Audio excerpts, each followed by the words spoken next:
Oui, les faits majeurs marquant l'actualité. Ce deuxième rendez-vous de la semaine, c'est avec Landry Salanon, prêt à nous faire le point de sa collecte. Landry Salanon, bonjour. Bonjour Joël Etonji. Alors, un deuxième rendez-vous avec de nouveautés. Oui, de nouveautés. On a observé beaucoup de jeunes qui étaient donc candidats, notamment pour ces communales. Pour quel objectif? En tout cas, si c'est pour s'en mettre plein les poches, sans doute déception. Matin Libre nous livre aujourd'hui une petite enquête sur ce que gagne un conseiller communal ou conseiller municipal, les maires aussi, quelques informations sur leurs différentes indemnités. Joël Etonji, on y reviendra dans un instant. Et puis, le nombre de décès liés au Covid qui ne cesse donc de grimper au Bénin. Un député a donc rendu l'âme récemment, c'était donc avant-hier. Il y a eu sans doute un certain relâchement. Les quotidiens continuent donc de s'interroger d'où part-il mal et quelles sont notamment les responsabilités. Voilà autant de sujets développés par les canards ce matin. On va donc y aller, un plat plutôt intéressant. On démarre, ça va être avec? Nous démarrons avec Matin Libre, qui nous parle du Bénin après l'installation des conseils communaux. Que gagne un conseiller, un chef d'arrondissement, un maire? Les détails figurent dans les colonnes du journal. On y reviendra d'ailleurs dans un instant. Et puis Porto Novo, démantèlement d'un réseau de vol de moto. Un représentant agréé serait impliqué, nous dit donc le quotidien. Et le coronavirus qui continue donc de semer la psychose qui gagne donc du terrain après notamment une hausse observée dans le rang des personnes et notamment des différents cas qui sont donc détectés positifs. Et parlons toujours de la pandémie, notamment l'atténuation des mesures de prévention. Tokpa, voir les bus, évidemment à Cotonou, la surcharge a repris, a également constaté par ailleurs. Matin Libre. Point Média s'intéresse donc, à cette pandémie, notamment gérer le coronavirus en temps de pluie. L'heure de vérité au Bénin et en Afrique, nous dit le journal. Le nombre de contaminations et de décès grimpe, fait savoir le quotidien. Et puis gestion de la Covid notamment, le CIAMEB dénonce l'insécurité autour des praticiens hospitaliers. Et puis, tout autre article aussi, petites activités économiques, la vente de l'arachide et du maïs fait donc, occuper, les filles dans la ville notamment de Parakou. Fraternité, le quotidien de Ménotin, pour prévenir de nouveaux cas de Covid-19 à l'hémicycle, dépistage et désinfection avant tout. Souvenez-vous, un député a donc rendu l'âme. Voilà, puis contamination et décès dû donc au coronavirus, la facture devient salée.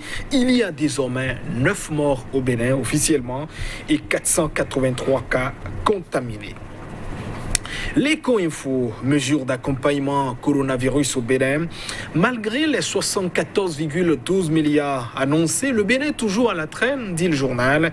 Le régime de Patrice Talon doit emboîter le pas à ses homologues de la sous-région, ne serait-ce que de façon symbolique, précise donc le journal L'Éco-Info. Et l'Audace Info, de son côté, nous dit avis de fortes tempêtes au sommet, des règles notamment douanières impliquant une poignée d'officiers fautifs. Un grand nettoyage s'impose à la direction générale de la douane, précise le journal, qui parlant aussi de la politique, notamment de cette intervention de Candide Azanaï par rapport donc à cette initiative du gouvernement de subventionner les différentes entreprises dans le cadre de la pandémie.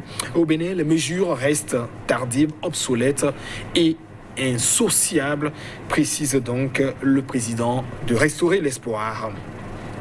Et puis, Noël Chadaré, secrétaire général de la COSI Bénin, élection présidentielle de 2021, les enjeux du parrainage, il faut laisser les gens prendre part à l'élection, dixit le syndicaliste.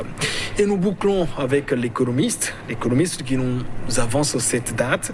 Échange intra-africain, la zone de libre-échange continentale serait donc prêt, actif pour janvier 2021. Et c'est toute autre information parlant de la candidature africaine à la direction de l'Organisation mondiale du commerce. Le Bénin s'aligne derrière le Nigeria en soutenant donc la candidature du Nigeria. Merci à vous, Landry Salanon. On va démarrer par ce qui retient de plus en plus l'attention. 483 cas confirmés et déjà 9 morts. Matin Libre, revenons. Le Point Média revient sur la situation. Il faut plus de clarification. Oui, plus de clarification, 9 morts déjà. Joël et Tonji, où on continue donc de se poser de questions. Point Média, d'ailleurs, revenu aussi sur ces précisions. Et il précise d'ailleurs, sur ces détails, j'allais dire, et ajoute d'ailleurs que voilà, c'est évidemment l'heure de vérité au Bénin. 400, voilà, vous le disiez, donc, dans un 483 cas contaminés déjà, et puis 9 personnes qui sont décédées. Je crois que le chiffre devient évidemment très, très élevé. Alors si par exemple à l'interne on a pu observer disons une certaine discipline, une certaine observance des règles, des gestes barrières, notamment port du casque, observation de la distanciation sociale, nombre de personnes limitées dans les véhicules, ça n'est pas souvent le cas par exemple dans certaines villes à l'intérieur, ou par exemple le week-end qui a été également festif, vous le savez, après ces élections, notamment les installations, les célébrations de ces élections, on a pu observer également toutes ces cérémonies très festives dans les communes où, voilà, du à gogo, pas de gestes barrières à observer. Et parfois, même quand c'est vous qui vous mettez, en tout cas, ces témoignages rapportés par certains qui étaient sur les lieux, quand vous mettez vous à parfois saluer avec le coude, on vous observe comme un extraterrestre, alors un peu comme si vous prenez un peu déjà la tête, comme on le dit un peu dans la culture africaine. Et puis voilà, certains qui sont donc obligés également de se fondre dans la grande masse. Donc c'est dire que si relativement à Cotonou, notamment dans certaines grandes villes, on peut déjà se taguer de dire mesure c'est observé, ce n'est pas encore beaucoup le cas. Et appeler quand même les uns et les autres, les citoyens à dire chacun qui assure d'abord sa propre sécurité avant que l'État n'y vienne. Même si on vous remettait, je ne sais pas, la totalité des 74,12 milliards de francs CFA, dès que la santé n'y est pas, vous ne pourrez malheureusement rien faire. Donc il faut évidemment être en bonne santé avant de prétendre travailler également, bénéficier de quelques mesures. Ça, on appellera voilà, les différents concitoyens, les compatriotes à observer ces gestes barrières. Le virus existe, il continue donc de faire, comment dit-on, beaucoup de mal. Pas question de croire ou de ne pas croire. Je conclue d'ailleurs à travers ce philosophe qui prodiguait un conseil sur la croyance en Dieu ou pas. Il dit, ce que je vous recommande sur terre, c'est d'y croire. Si vous mourrez et qu'au paradis Dieu existait, vous n'avez pas de problème, mais vous n'avez pas de soucis. Mais si vous ne croyez pas sur terre et que vous allez au paradis et qu'il existait, vous avez beaucoup de soucis à vous faire, Joël. Tout à fait, signé Pascal. Mesdames, Messieurs, vigilance doit être de mise car l'agent ne sauve pas de la pandémie Covid-19. Observance des mesures barrières autres. Alors, nous allons passer à un autre sujet. Beaucoup frileux par rapport aux élections. Matin Libre nous donne des chiffres conseillés. Que gagne-t-on CA, que gagne-t-on mais qu'est-ce qu'on y gagne?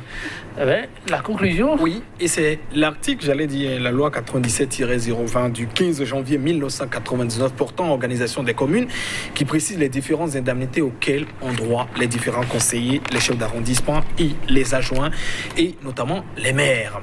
Alors la loi précise en cette disposition que quand vous êtes donc maire, voilà une indemnité votée évidemment par le conseil communal ou municipal, tenant compte d'une certaine fourchette fixée par comment dit-on, la loi de finances de l'année. Donc le maire doit donc à une indemnité par mois. Ses agents aussi ont droit donc à une certaine indemnité. Le maire a aussi droit à des indemnités de représentation. C'est précisé également par la loi.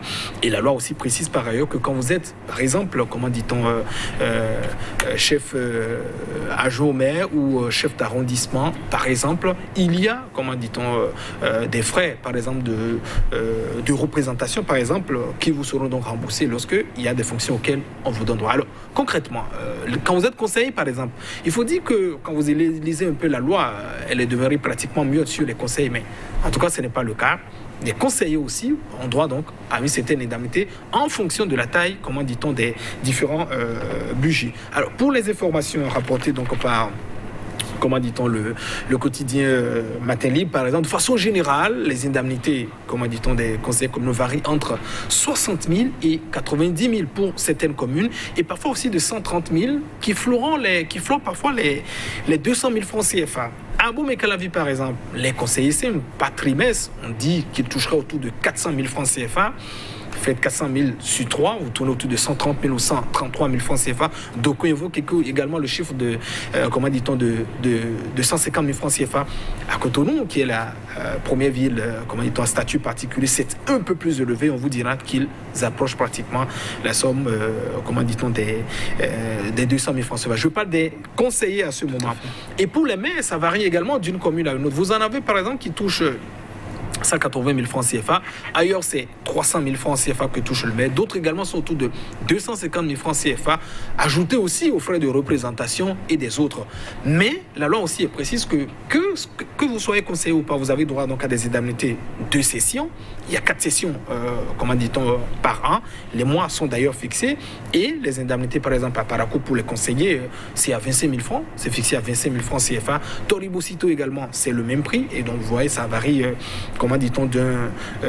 d'une commune à une autre. Ou aussi, par exemple, ce qu'on paye, notamment les indemnités aux chefs d'arrondissement aussi, varient. Il faut le préciser d'une commune à une autre. Les chefs d'arrondissement aussi, qui sont tout de même des conseillers avant, évidemment, d'être des tout dons. Voilà de façon générale, en tout cas pour les simples conseillers, si l'objectif c'est d'aller vous enrichir dans les communes, je crois que évidemment ce ne serait pas le cas. Et d'ailleurs pour les conseillers locaux, c'est pire. Ils sont fixés, l'indemnité tourne autour de 10 000 francs CFA. Pour le moment, on n'a pas encore renouvelé les conseillers locaux. Et c'est encore pire à ce niveau. Peut-être si vous êtes, je sais pas, chef quartier, ou encore on vient d'arracher, vous savez, la signature de beaucoup de documents à présent. Et ça relance quand même un peu, l'essence même de cette fonction, c'est d'aider au développement de votre commune, non de vous enrichir, Joël Kitonji. Tout à fait, on n'est pas là pour se servir, mais pour servir. Merci à vous, Landry Salano. Chers téléspectateurs, rendez-vous est pris pour demain.